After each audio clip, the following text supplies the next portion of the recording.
we have been talking for the last couple weeks about Jesus' Sermon on the Plain, where he comes down the mountain after he has chosen the disciples that will become the apostles. Remember the difference between disciple and apostle. Disciple is someone who follows. Apostle is somebody directly called by God, or in this case called by Jesus. So they have come down this hill, and they are now in a flat area with all kinds of followers of Jesus listening.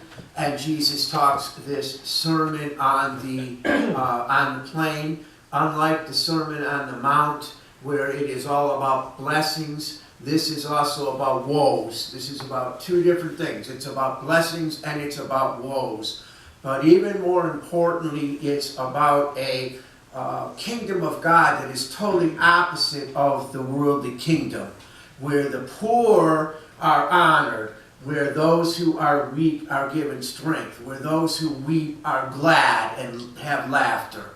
And so he has gone through this sermon up to this point, and the disciples and the apostles are kind of whirling from his message.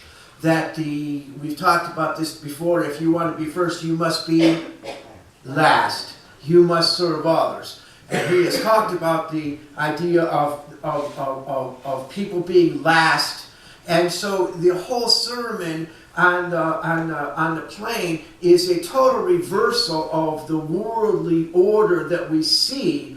And so the disciples and the apostles are wheeling from this. They're trying to deal with this. They're trying to understand it. And then Jesus says this, which kind of throws more fire, more flame, or more fuel into the fire, if you will. But I tell you who hear me, love your enemies, do good to those who hate you, and bless those who curse you, and pray for those who mistreat you. If anyone hits you on one cheek, let him hit the other one too. If someone takes your coat, let him have your shirt as well. Give to anyone who asks you for something, and when someone takes what is yours, do not ask for it back. Do for others just what you want them to do for you. If you love only the people who love you, why should you receive a blessing? Even sinners love those who hate them. And if you do good only to those who do good to you, why should you receive a blessing? Even sinners do that. And if you lend only to those from whom you hope to get it back, why should you receive a blessing? Even sinners lend to sinners to get back the same amount. No. Love your enemies and do good to them. Lend and expect nothing back. You will then have a great reward, and you will be children of the Most High God. For he is good to the ungrateful and the wicked. Be merciful, just as your Father is merciful. The word of the Lord. Thanks be to God.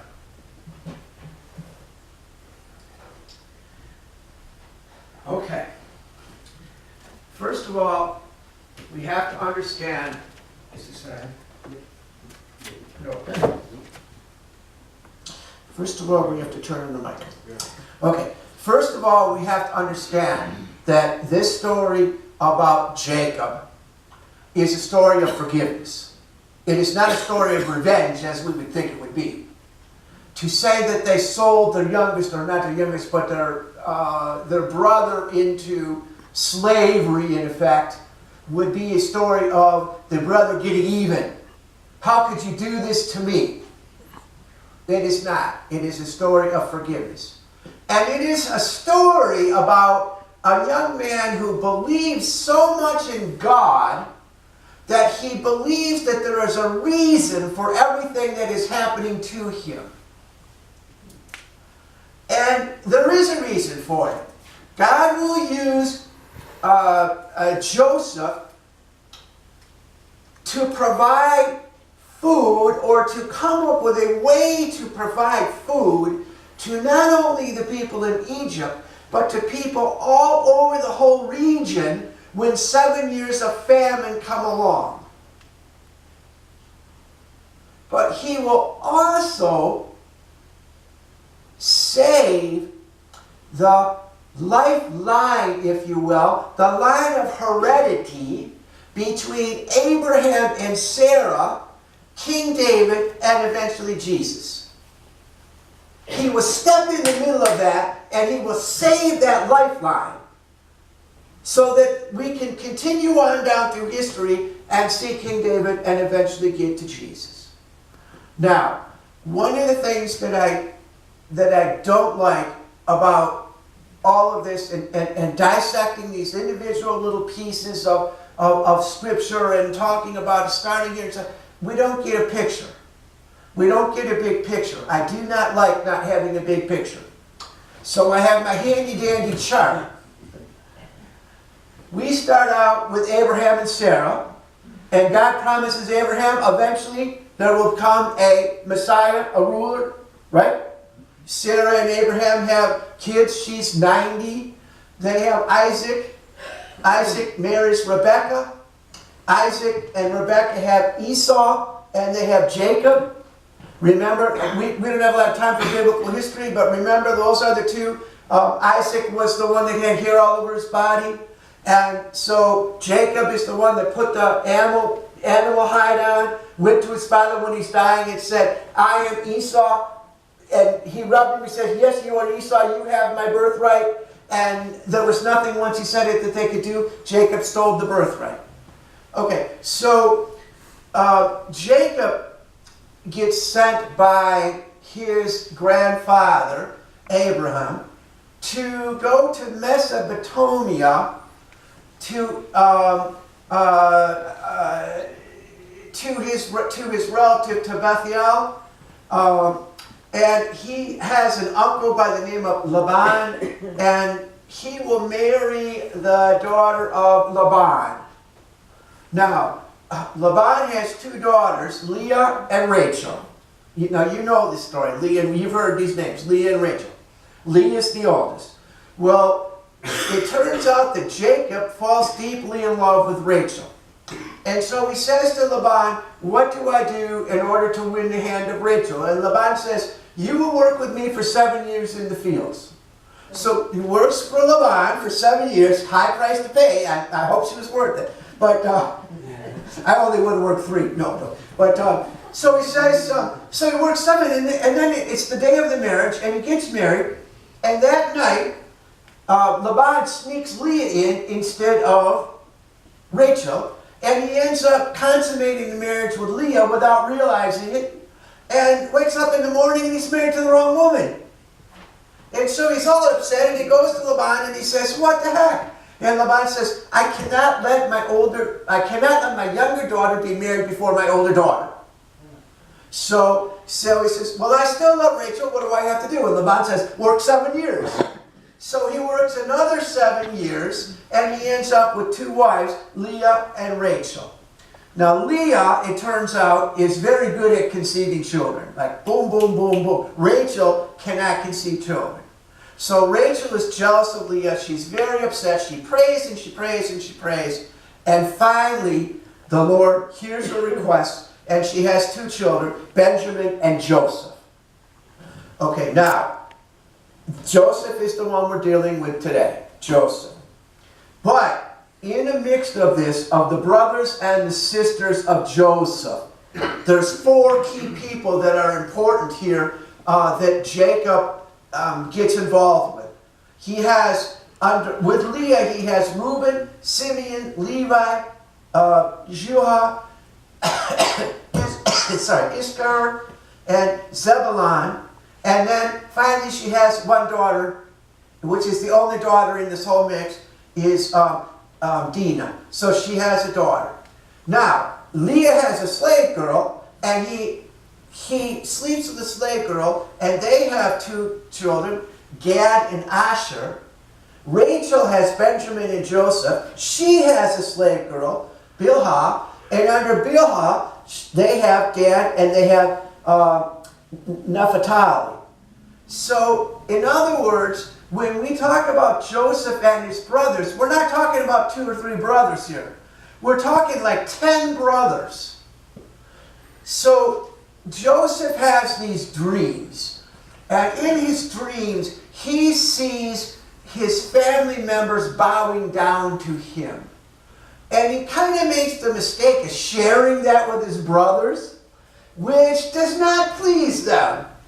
So, except for Reuben, they come up with a plan to kill Joseph.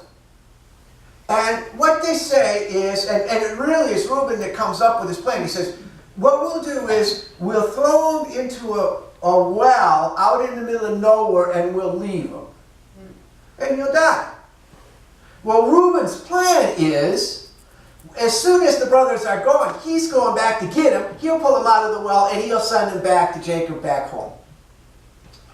Before he can get back to do that, a group of traders come along. People that are a caravan of selling things on the way.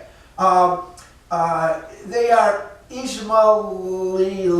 These words are hard for me to say too. But they're traders anyway. And they sell Joseph to the traders for 20 pieces of silver. 20 pieces of silver. Reuben comes back and to get Joseph and finds him gone and is all upset and whatnot because he realizes that he's been sold. But there's not anything Reuben can do. So, put those people aside for a minute. The traders sell Joseph to a man by the name of Potiphar, who is captain of the guards for the king. And he goes and he works for them, and God is with Joseph right from the beginning because God has this huge plan for Joseph. So everything Joseph does turns to success. It's like the, what is that, the Midas touch we used to say? No matter what you do, it turns to gold. So the Potiphar says, I want you to be in charge of everything that I have, all of my house and everything. So now he's in charge of all of this. Now we run into a problem. Joseph happens to be a very young, very attractive young man.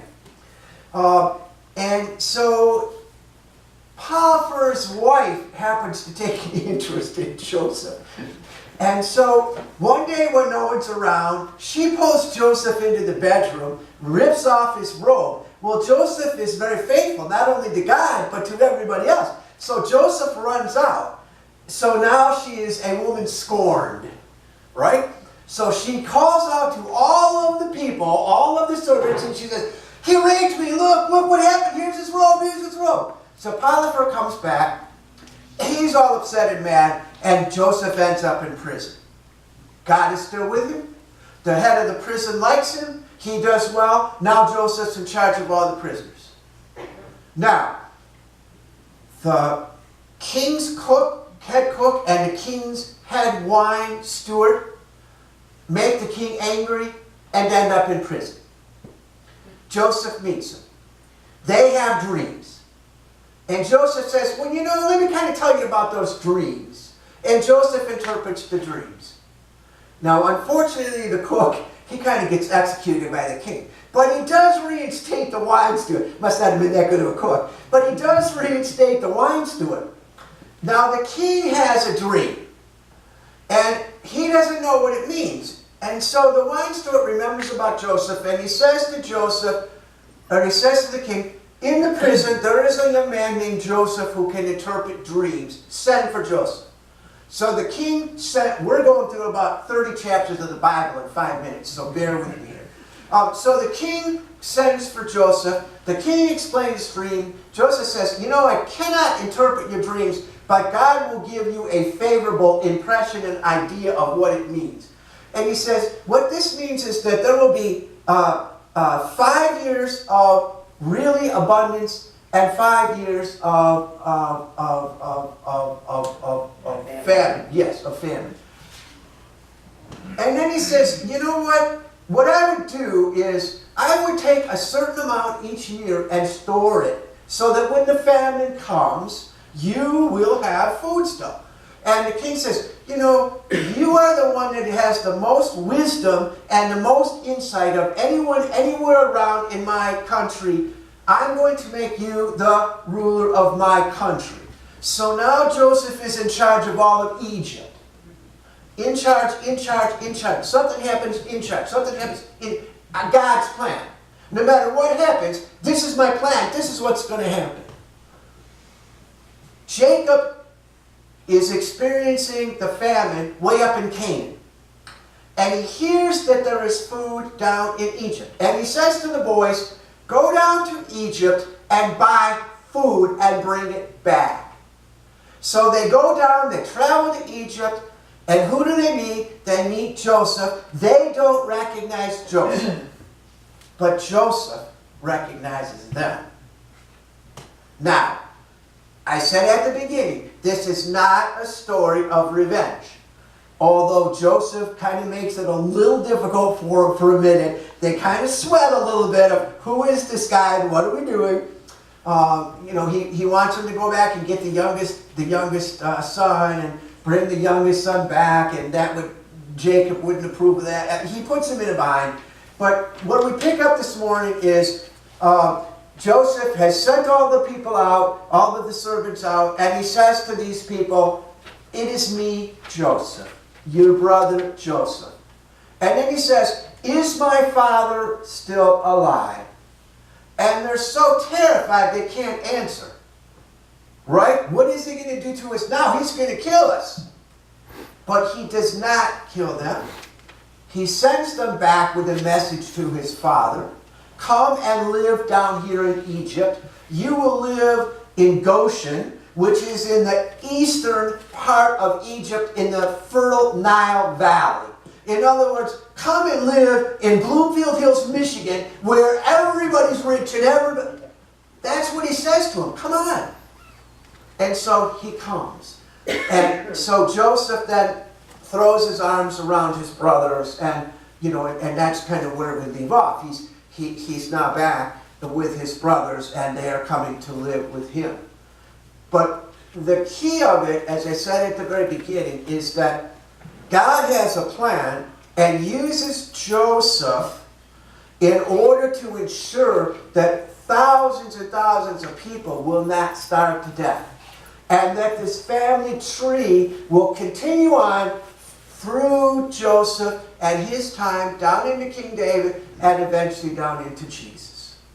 So Joseph and his family are a very important part of history, if you will, of biblical history, because of what they represent, because of the family dynamics, and because here is a story that could have been a disaster and could have been full of revenge and hatred, but God gives Joseph a very softened heart.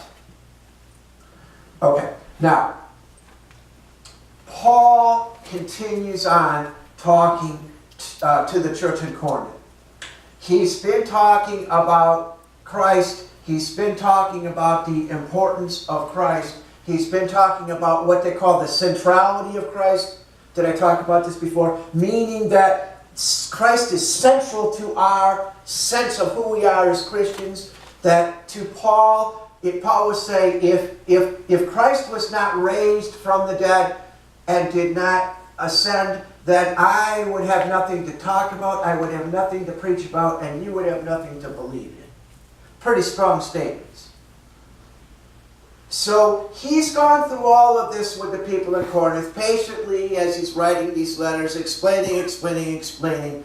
But the people don't stop. Now they say, how is it that people are raised from the dead? And what do they look like? Frankly, who cares what they look like? They're raised. Wait till you're raised and you'll find out. But not these people. I want to know now. So they are presenting Paul with a how question. The difficulty with the how questions is there's no answers. The hows and the whys we cannot answer. Why do good things happen? Why do bad things happen to good people? We do not know. Why is that little 12-year-old still waiting for a kidney? And where is the kidney? The last I heard, it was still waiting. Where is the kidney? We do not know. How does God raise people from the dead? We do not know. It's an agricultural society. So Paul uses an agricultural example. And he says, You know, if you plant a seed, nothing happens with that seed until the seed dies. And when the seed dies, then you begin to get the plant. But you don't know what the plant looks like. The plant grows from the seed. It's up to God what the plant looks like. It's up to God what the plant is. Right? Now we know you plant a tomato seed, you get a tomato plant.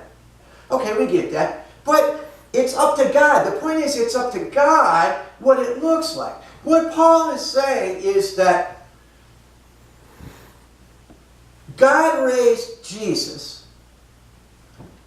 We know that God raised Jesus. We have confidence and faith that God raised Jesus. We have confidence and faith that there is salvation. We have confidence that we will be raised.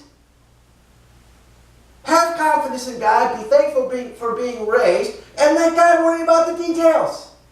It isn't for us to worry about the details. Right?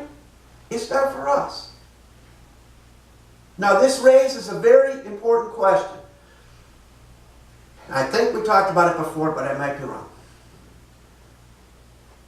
If you're going to be raised from the dead, are you raised from the dead when Jesus comes back and judges the world? When we separate the wheat from the shaft, thank you. When we separate the wheat from the shaft, is that when you're raised? Or are you raised as soon as you die? Safe in the arms of Jesus implies that as soon as you die, up you go. Wave goodbye, see y'all, up you go. Like that commercial with the woman that has the heart attack and they pull her from the table. Your time's now, up you go. I think for us as Christians, and my own theology is that you're raised right now. I don't want to go to a funeral and say, well, this person will be around forever and suddenly someday be raised. My answer is, you're going to be in that house up there with those many rooms in that big mansion right now. Boom, you're gone, you're there. But there are two thoughts to it. And it's very important. From a theological standpoint, from theology, from what do we believe, it's very important. My theology is up you go. And that's what I use at funerals. In fact, a friend of mine, Denny, died 3 or 4 years ago. And I got to speak at the funeral for a second, and I looked over at the coffin, and I put my hand on the coffin, and I said, Dennis, save me a room up there near yours. Right now. And that's John. John's gospel is always right now. Whatever it is, right now. It isn't right now. So, anyway, that's the point. Believe in the salvation, but let God worry about the details. Now,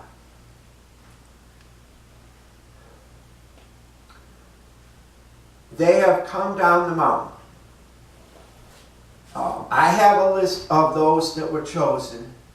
Simon Peter and his brother Andrew, James and John, Philip and Bartholomew, James son of Alphaeus, and Simon, who was called the Patriot, Judas son of James, and Judas Iscariot, who became the traitor. Those are the 12 that were chosen as the apostles. I made this big fancy chart for last week's sermon in Southwest Detroit, walked out and left it at home. I said, I'm bringing it this week. I'm using it. So they come down the mountain with the new apostles. Now remember, there's 12 apostles. There's about 70 full-time disciples, followers that are around pretty much all the time. There's an outer circle of about 7. And then there's the masses. So there's the group of about 12, then there's the 70, then there's the outer masses of people.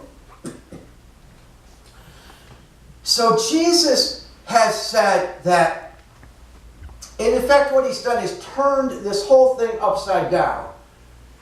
He says, blessed are the poor, right? Blessed are the poor. Now, the poor back then, I get mixed up between weeks. Did I talk about the poor were scandalous in Jesus' time? I didn't talk about that. The poor back in Jesus' time were scandalous. In other words, it was thought that they were lazy and stupid.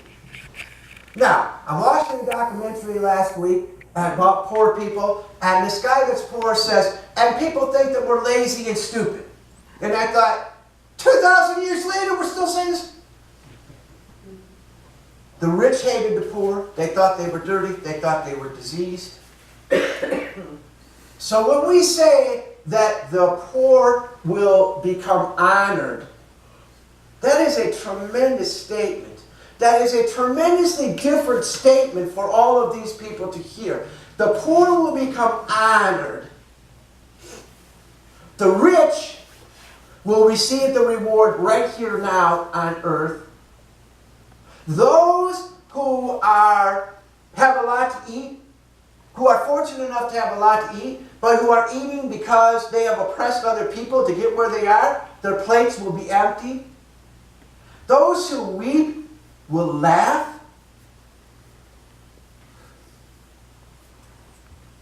If you are hated, if you are cursed, if people call you evil because of me, because of Jesus, Jesus says, you will have the same ending as a prophet. You will have a big reward in heaven, and you will be honored just like the prophets. If you are rich, if you take advantage of other people, you will have the same ending as the false prophets. The false prophets that acted like they were nobility, that ate well, that everybody respected. But their respect was very short-lived because they really weren't prophets. You will have that kind of a finish, that kind of an ending. So then he says, wait a minute. Love the people that hate you. Do good to the people that hate you. Do unto others as you would have them do unto you, regardless of what they do to you. All fine and dandy. Wonderful, wonderful speech. Wonderful, wonderful thing to hear. Run right out and do it. I think it's fabulous. Except that we have to be very careful that we don't become victims. We have to be careful that we don't lose our own self-respect. We have to be careful that we draw a line somewhere that says, wait a minute, this is not okay. Regardless of what you say, regardless of what we're supposed to do, this is not okay. Right? Love the sin or hate the sin, right? But hate the sin. So, in God's words and the words of Jesus here, we have to be careful. We have to love other people, yes. We have to pray for our enemies, yes. But we have to make sure that we are protected ourselves so that we do not fall into harm trying to live in this idealism of no matter what somebody does to you, love them anyway, take care of them. No. No. I'm sorry, I'm not loving a child molester. It ain't happening. I'm sorry. You're a sex offender living next door to me. I'm keeping my gun on my table. I'm sorry. That's terrible, I shouldn't say. But you get my point. You know? We have to be careful when we talk about this. We have to be careful that we make sure that we still have our own self-respect and that we put a line in the sand and then we say, this is where it stops.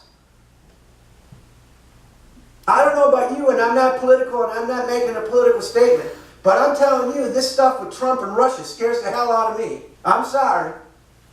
I'm sorry. I'm not making a political statement. I'm not going there.